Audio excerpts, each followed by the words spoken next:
November 25 பொதுக்காலம் 34ஆம் வாரம் திங்கட்கிழமை. புனித லூக்கா எழுதிய நற்செய்தியிலிருந்து வாசகம். அதிகாரம் 21 வசனங்கள் 1 முதல் 4 வரை. இயேசு நிமிர்ந்து பார்த்தபோது செல்வர்கள் தங்கள் காணிக்கைகளை காணிக்கை பெட்டிக்குள் போடுவதைக் கண்டார்.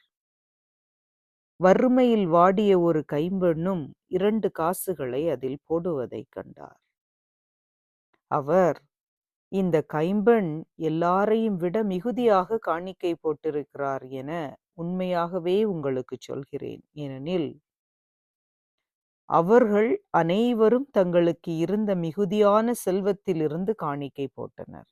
இவரோ தமக்கு பற்றாக்குறை இருந்தும் தம் பிழைப்புக்காக வைத்திருந்த எல்லாவற்றையும் போட்டுவிட்டார் என்றார்.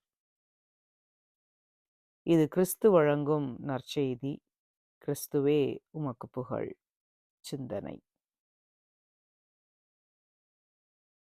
ஒரு பங்கில் ஒரு பணியை செய்கிறோம், அதற்கு நாம் நன்கொடை வசூலிக்கிறோம் என்றால் அதற்காக பெரும்பாலும் கொடுப்பவர்கள் யாராக இருப்பார்கள்? நிச்சயம் சாதாரண மக்கள்தான்.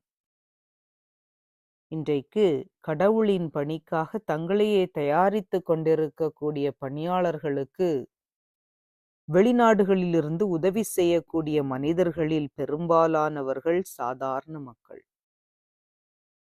தங்கள் உழைப்பிலிருந்து மக்களுக்கு கொடுக்கின்றார்கள். இது இன்றைக்கு மட்டுமல்ல, ஆண்டாண்டு காலமாக இதே மனநிலைதான் இருக்கின்றது. இதையே நற்செய்தி படம் பிடித்து காட்டுகின்றது. கைம்பெண்கள் ஏன் ஏழையாக இருக்கின்றார்கள்? அவர்களது வறுமைக்கு காரணம் என்ன? லூக்கா 20:47 சொல்கிறது, மறைநூல் அறிஞர்கள் கைம்பெண்களின் வீடுகளை பிடுங்கிக் கொள்கிறார்கள். அதாவது அதிகார வர்க்கமும் சமுதாய அடிமைத்தனமும் அவர்களை ஏழையாக்கி இருக்கின்றது. உங்களுக்கு தேவை இல்லாததை கொடுத்தால் அது உண்மையான கொடுத்தல் அல்ல என்று அன்னை தெரசா கூறுகிறார். ஆம், கடவுள் நாம் எவ்வளவு கொடுக்கிறோம் என்பதை பார்ப்பவர் அல்ல, மாறாக ஏன் கொடுக்கிறோம் என்பதை பார்ப்பவராகவே இருக்கிறார்.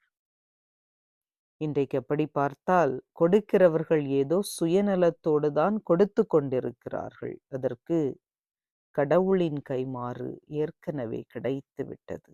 இன்று நாம் நமது வாழ்வில் கொடுப்பது சுய லாபத்திற்காக இருக்கக்கூடாது. நம்மிடம் மீதி இருப்பதாக, நமக்கு தேவைப்படாததாக இருக்கக்கூடாது. நாம் கொடுக்கின்ற போது அது நமக்குள்ளாக ஒரு வலியை ஏற்படுத்த வேண்டும், சற்று இழப்பை ஏற்படுத்த வேண்டும். அதுதான் உண்மையான கொடுத்தல்.